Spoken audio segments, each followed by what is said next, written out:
Hey everyone, how's it going? Welcome back to another Walking Dead video. So in this one here, I want to talk about The Ones Who Live, Season 2, or I guess a new series, or just wherever Rick and Michonne's story is going to go next. I wanted to focus on, the new CRM, and I wanted to focus on the next part here of the story. This is something that I've been meaning to get around to. I wanted to talk about, just where the CRM are at right now, what sort of happened in the finale, and what this could mean for like a Season 2 or like a new series.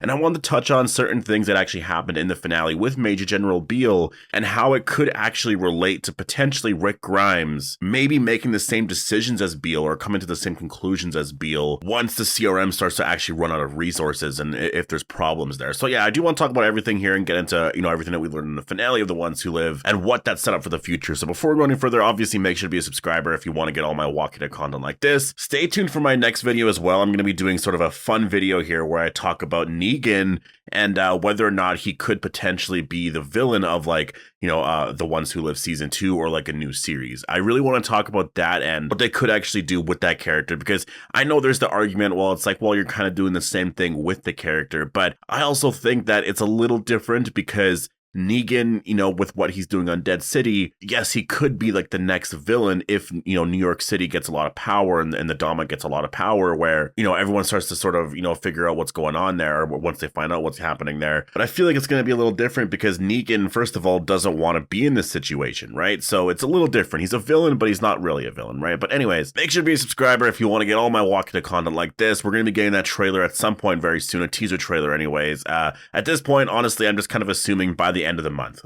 That's kind of my assumption right now. Yes, we did find out we were supposed to get it last week or something, but yeah, it's Friday now and there's nothing coming out. So I'm assuming most likely by the end of the month. I mean, there's going to be, Daryl Dixon's going to be premiering at the Tribeca Festival in early June. So in like 2-3 weeks from now, right? So in like a couple weeks here. And so, the talk on Daryl Dixon Season 2 and the promotion for that show is going to start to pick up right away. I know it's been very quiet for a while, but we're just we're on the verge of a bunch of news coming out right away. So we're just kind of waiting on that right now. But let's talk about this here. So the new CRM, obviously we saw in the very final episode that the 3 circles that were all connected or whatever is now just 1 circle instead. We saw the helicopter, it just had 1 circle, and basically this means that they are all now united, right? Like all 3 communities are now united. It's just 1 community. It's not going to be, segmented into 3 different communities anymore. It's just 1. They're just a Civic Republic now. And so the reason this came to be is because obviously Rick and Michonne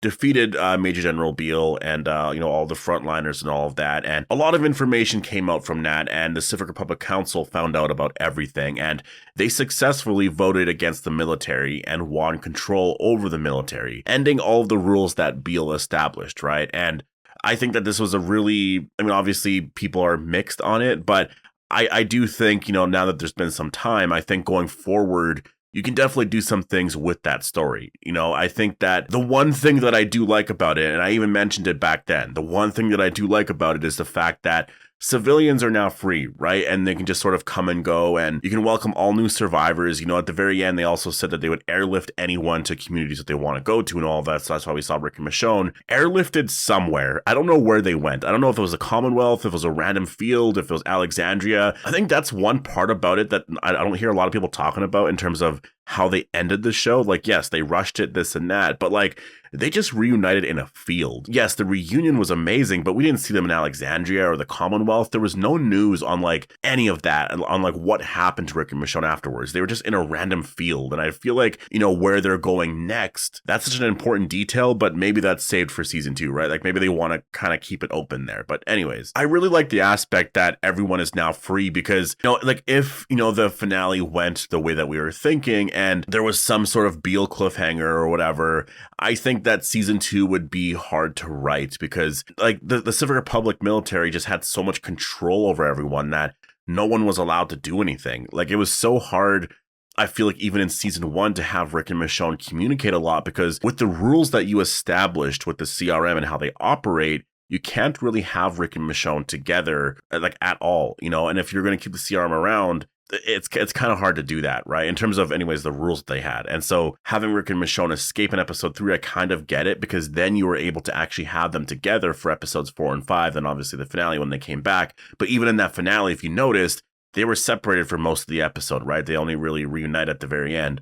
So I kind of get it in that sense. Like that would have been the whole series, as Rick and Michonne never really being able to be together. And if you were to do a season 2 focused on that same exact story and say Morgan showed up, you would have everyone sort of in the same situation, not able to talk. And you know what I mean? Like I kind of get it. I do understand why they sort of had to end that aspect to it. And I do kind of agree with it, because the thing is, you were never going to make that interesting. It was always going to be kind of frustrating. And so I think one of the unfortunate things about it is ending a rule like that, you sort of have to get rid of Beale, because if Beale's going to be around, like he's going to have those rules there, right? So you kind of have to get rid of him.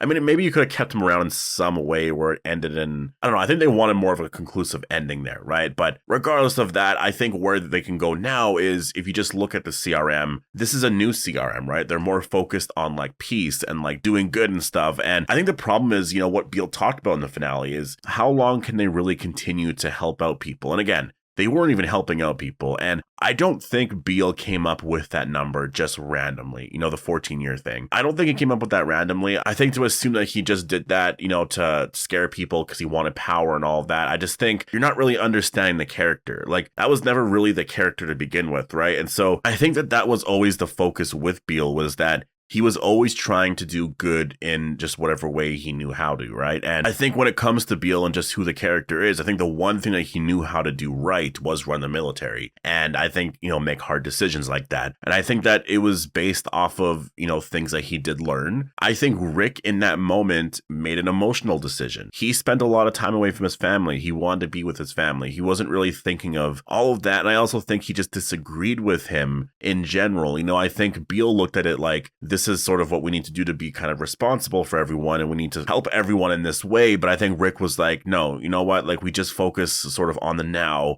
and we do what we can now. And, you know, people are hurting right now, and we need to help people. And I think this is just hurting a lot of people. This isn't the right thing to do. You know, we need to find another way. And so I think that's just two sides to look at this here. And I think a lot of people can, you know, be on whatever side. I kind of get both sides. I totally understand both sides of this. And I think that this is something that a season 2 or like a new series could really focus on, is what Beale said there. Because first of all, just the fan reaction to Beale, right? Like having him involved in the story in the next season, I think would make a lot of fans happy, because I think a lot of people wanted more from him.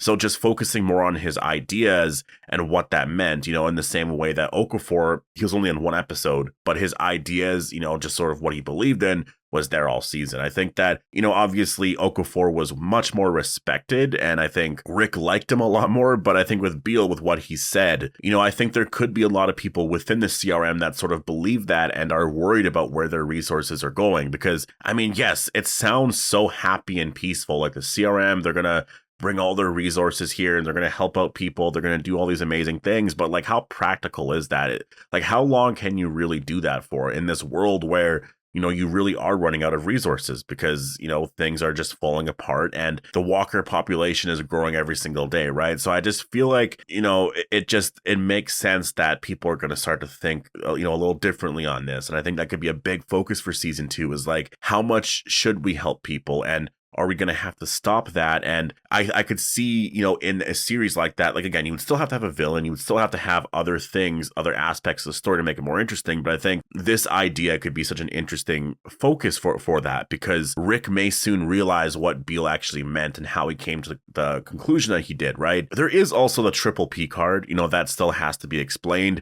Gimple did tease that was going to be explained at some point. And again, he was saying that while promoting The Ones Who Live.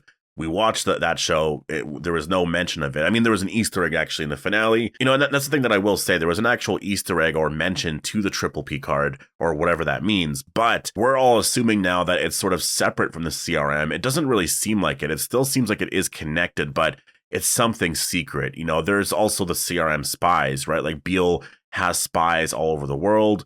I think that there is still aspects to the CRM that are still villains. Like, yes, you know, the CRM overall, they're going to be operating, you know, under the assumption that, yeah, we're going to help out everyone. We're going to do all of this. But I think there's still a lot going on behind the scenes. I think that there's still people that support Beale. I think that, you know, there's a lot of people that are going to be trying to win back that power, because if you think about it, they said that the Civic Republic Council did vote to, you know, and I think almost everyone agreed that, yes, the military shouldn't have this much power, but there's still going to be aspects to the military and all of that that do disagree with this, right? And so CRM story is not done. And I imagine in a season 2 or like a new series or whatever the next thing's going to be, I think Rick will be dealing with issues of them running out of resources. I think that's going to be a big thing there, right? And I think there's going to be a lot of questions on whether or not this can be sustainable, because I don't think it really is. Like, you have to figure that out, right? I don't think it's going to be sustainable in the way that they're doing things, right? Because of just how they're getting their resources and stuff. And I just don't think that it's really sustainable for forever. And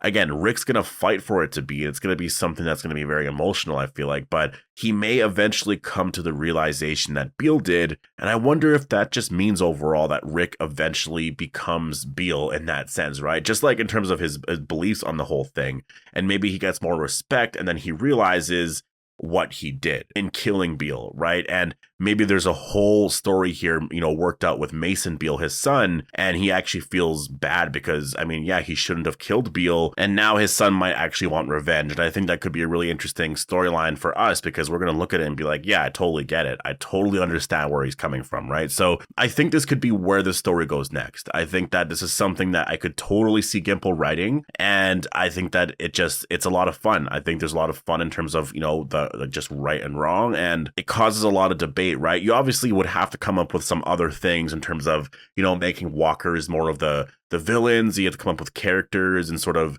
come up with a whole new thing. And I think that's sort of where they're going to be going next. But I kind of like this idea here. And then again, there's Dead City, there's the reunions with everyone. There's still the variant walkers in France, and where's that story going, with Madame Genet and all of that. I think that there's a lot here where, yeah, building up to an endgame series, a lot of this makes sense here. And so, they don't even have to get right to the endgame series immediately. If they wanted to do a season 2 or like a new series before they got to that, just focused on Rick and Michonne, and maybe you include another character or two, I think that, yeah, they could totally do that. And I think that just, yeah, I mean, this aspect of the story is definitely very, very interesting, right? Just, again, you kind of have to come up with another threat or something, just sort of, to make it more appealing to people that don't want to watch for all of these different, like, I don't want to say philosophical reasons, but you know what I mean, right? So I think, yeah, coming up with variant walkers or something like that to make it more exciting, I think that'd be really good. But definitely post all your thoughts down below on I guess, just sort of what I mentioned in here. Do you think this is where a season 2 or a new series could actually go